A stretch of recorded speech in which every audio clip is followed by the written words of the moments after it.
європейцям для того, щоб зрозуміти, чому, по-перше, Україна не є Росією і чому в науковому плані вона не є Росією і в культурному плані не є Росією, їм треба зрозуміти, що Росія така ж сама колоніальна держава, як і були великі європейські держави. Ну, ми говоримо там про Велику Британію, про Австро-Угорщину, наприклад, Францію.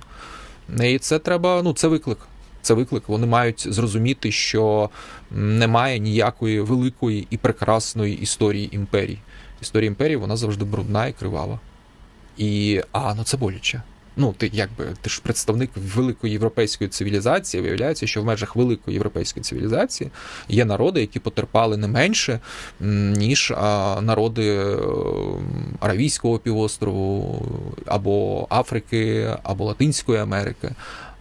І це визнання, воно вимагає сміливості. І тоді, коли вони тільки зможуть визнати за собою це, вони зможуть визнати і те, що Росія є колоніальною імперією, а будь-яка колоніальна імперія – це про історію пригнічення і знищення.